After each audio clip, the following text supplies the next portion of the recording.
still the aftermath of the Christmas run in the bucket. So I'm up in the loft, just putting the rest of the things out the way. And then we've got the bucket back because all the stuff's been in the bucket since last week. And before that, it was on the tractors until last week. Obviously the 1690 arrived last night, so some of you have seen it on the video till my phone crashed. Anyway, it's here now, so I'm going to do a proper video of it later, but I'm going to the Monitor Farm meeting at Bill's and Joe's, so it'll have to be this afternoon. Benefits for soil health, and that kind of focuses around building organic matter. I mean, there's been lots of interest in soil health. It's kind of a bit of a buzzword. Regen Ag is kind of taking over from that now. But if we're thinking about, we might expect to see meaningful improvements to soil quality once we've put on about 40 tonnes. Can we share them? Sorry? Can we share these figures? Yeah, of course you can. Let's look at the lease. So the point I'm making here is that the margin that you... So that was a little bit from the Monitor Farm meeting. I'm showing my way to see how the lads are getting on doing the barn now. It's obviously on about organic matter and increasing it and using livestock on farms. To me, the take-home message was, if you're going to get livestock back on a farm, rather than go for all the cost of the infrastructure of putting fences up and then worrying about livestock worrying from dogs and different things, and then obviously the fences being in the way of hedge cutting and big machinery, is put a big shed up, fill it with livestock, get your straw off the field, put it through the cows, put it through the sheep, whatever, then spread it back on the field where you want it to be. Because over winter grazing in the wet northwest means you get porch patches in gateways and different things, and I don't think there's a reason we stopped it, if you will. And cows don't fatten as well in the elements, or sheep. So yeah, that was the take-home message from it today. And also we were looking at forage rye. I thought it would be a good option for us, but when they told me that it isn't keen on being direct drilled, that kind of put me off, and the slugs like it as well. But hopefully the pigeons don't, but I'm not sure. So we might try a field of it next year. The agronomist will be keen for us to try it. Day 365 of Project Rebuild the Barn at Blue Down. This is what's called our hospital job. Anyway, we're just finishing this brickwork now, but it's slow because a lot of the bricks that come out of the old one are damaged, and we did have some from Richard's house, but obviously they've got to be cleaned and put in. So hopefully in a couple of days we'll have it up to the top, but we can't go too high in a day because we've got to do quite a depth of mortar so that we can get them all square, because all the bricks are different sizes, and using a heavy mortar bed means that they can sink a bit. So, but you can see like that's a flattish one, so that's probably a bit of that wall that maybe fell down. But then that one is probably original barn. One of them could have been out of Richard's house, you know, so it's getting there though.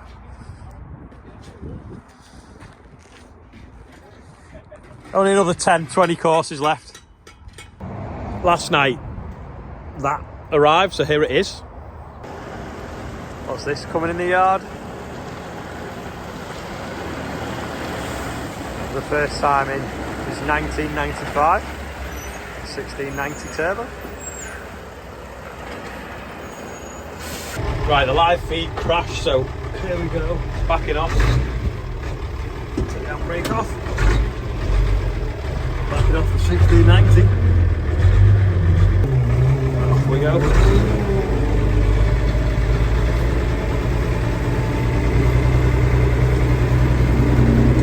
Here under the light.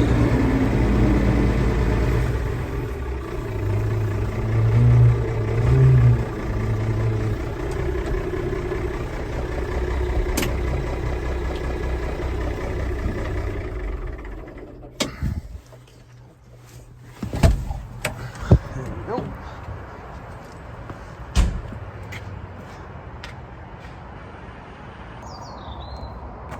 So let's have a closer look at it. 1690 turbo. Someone may correct me, but I think there was only 501 ever made. So on a Y reg, we did have an A reg one, and we traded it in on my, I think it was my 14th birthday, 1995, 24th of January, because it's my birthday on Monday. So is it 26 or 27 years since one was last on the yard?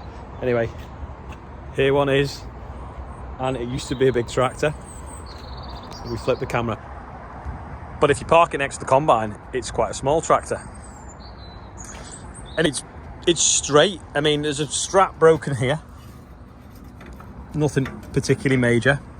Bottom of this door is quite rusty. This is the worst bit. Someone has actually started remanufacturing them, but to be perfectly honest, if you take the rubber seal off, it's only like a short piece of box section. It wouldn't take long to put that in. The engine is red because it was one before they went in with case, started painting them black and put case on them as well. It looks like it's had some sort of power steering thing going on here, power steering pump maybe. Alternator looks to be original. The red paint probably needs painting on it. Now the white, this is the thing. So the guy who bought it off thinks it shouldn't be painted, it should be left original. Now the paintwork on David Brown's of this era was absolutely shocking, because even the one I had, I painted it when I was 15 anyway. No, sorry, 14 or 13 with a paintbrush. So this is really bad. I think it needs repainting, because otherwise it's just going to get worse, and it looks tatty. So I know people go, oh, you keep them in original condition. Well, I think it's too far gone, the white. If it was still on and just dull and it needed polishing, fair enough, but you can't polish that out. You know it's bad. Original set of weights on it, which is nice. Tyres generally good all the way around. Fuel pump was done up by the guy that had it before me, so hopefully that's good now. This door, again, slightly rusty along the bottom, not too bad. Mudguard's pretty good, apart from this back corner here, but that's can be treated with a rust treatment, fillered and painted over anyway. Same with this corner here, nowhere near as bad. All the glass is in it, which is unusual for a tractor of this age, because normally they've all got a piece of glass missing or a piece of plastic replacing a piece of glass. Top links on it. This is all seem to be legit. They did used to have a metal plate on there, I think, but not many have them left anymore. Hook link arms, which were revolutionary when they come out. We didn't like them, but now you wouldn't do without them. Then inside the cab, it's in pretty good order. I don't know whether it... Well, it's a new seat, it must be, yeah, it's a new seat. I was going to say, the seat been looked after, but no, it's a new one. Handbrake, PTO clutch, high and low box, tortoise and hare box. Then 3 gears on there, first, second, third and reverse. Fuses have been slightly modified because there used to be these glass ones and they've been changed to them. Maybe I can get some glass ones and put it back to how it is, then it doesn't look tatty there. It's obviously had some sort of CB in it at one point as well. We did have a little brief look around the cab actually, didn't we, when I went to see it. Ooh, free R-clip. Someone's put it up there to stop the padding falling off the ceiling. Anyway, I was going to show you a cold start, but I heard my dad playing on it before, so it's probably not too cold, but... There we go. Ignition switch is a bit loose. You can see the nut turning on the back. That needs sorting. But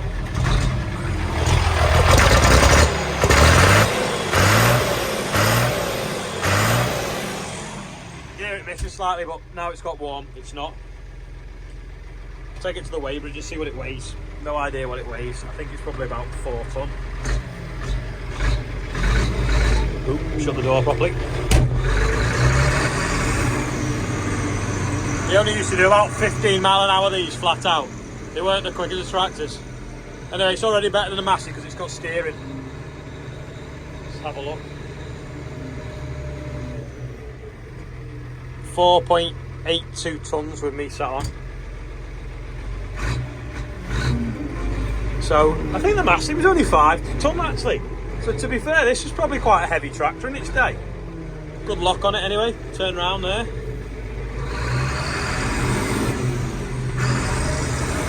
You can actually get it flat out down the yard, which is a bit mad.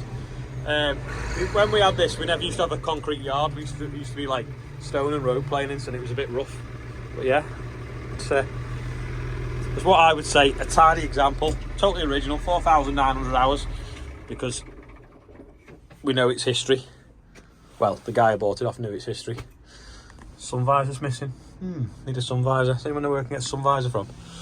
Oh, there's the fast track. We've just been bringing some road planings from the other farm for levelling off. On Nick's trailer. Yeah, I'm pleased with this. It was, because it was owned by someone private, not a farm, there was no VAT on it as well, so that was quite handy. That was the other attraction to me, because I've bought it personally, not through the farm. But what do you think? Paint it or leave it? Let me know in the comments. I just walked over to the pumps and they're working all right. Anyway, I'm walking back, and I know I'm a little bit obsessed with the sky at the moment, but that looks amazing. I wish it showed up on the camera. Oh, it sort of is now. See how pink it is? It's great, doesn't it? And this wheat is slowly recovering. It's not quite as yellow as it was where it's flooded.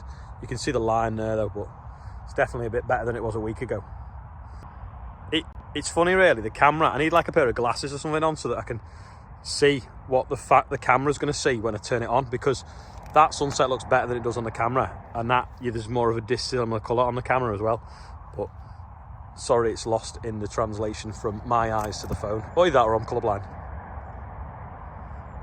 Yesterday's quiz question was obviously far too easy. Everyone knew what it was. I thought I might confuse by saying she likes what's inside it, but doesn't like what's not inside. So basically bees and wasps go inside. Sorry, wasps go inside it, but you put Coca-Cola inside it to attract them, or other sugary drinks.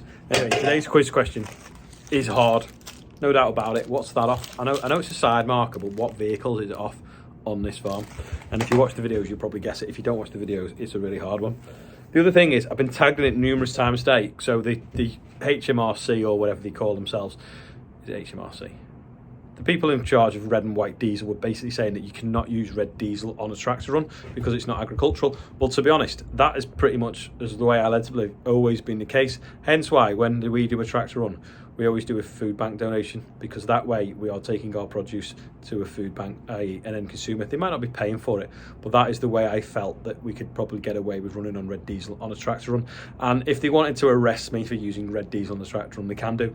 The other thing is I've got a receipt in my car for some white diesel that could have been put in my tractor. Who knows?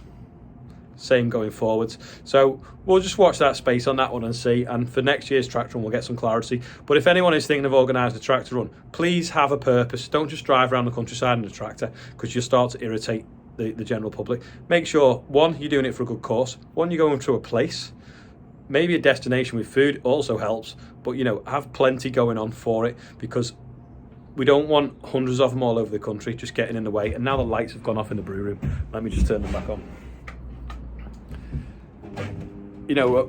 Our tractor run that I organised last year had several purposes. Food bank donation, the main one. Going visiting sick children, putting a smile on the face that's stuck in hospital, the second one. The third one is the general public that don't get to see tractors in the inner cities, seeing them. And then the fourth one is obviously we were raising money, and we raised a lot of money. And then you could say the fifth one was getting people together that generally work on their own at Christmas. So that is the thing. So if anyone wants to do a tractor run, please try and stick to that recipe.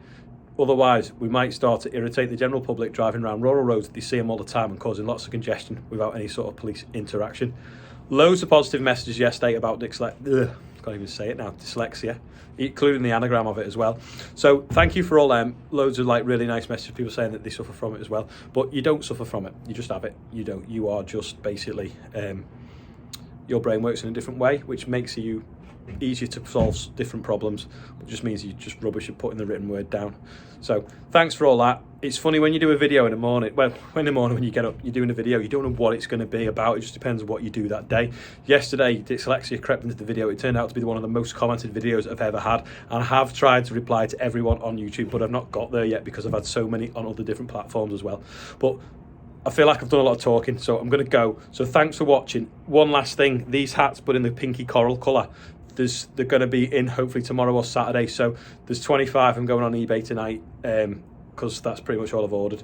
The rest are spoken for, and if they go, I'll order some more. But if you want 25, be quick, because last night's one sold out in about an hour. So I'll see you all tomorrow, and thanks for watching.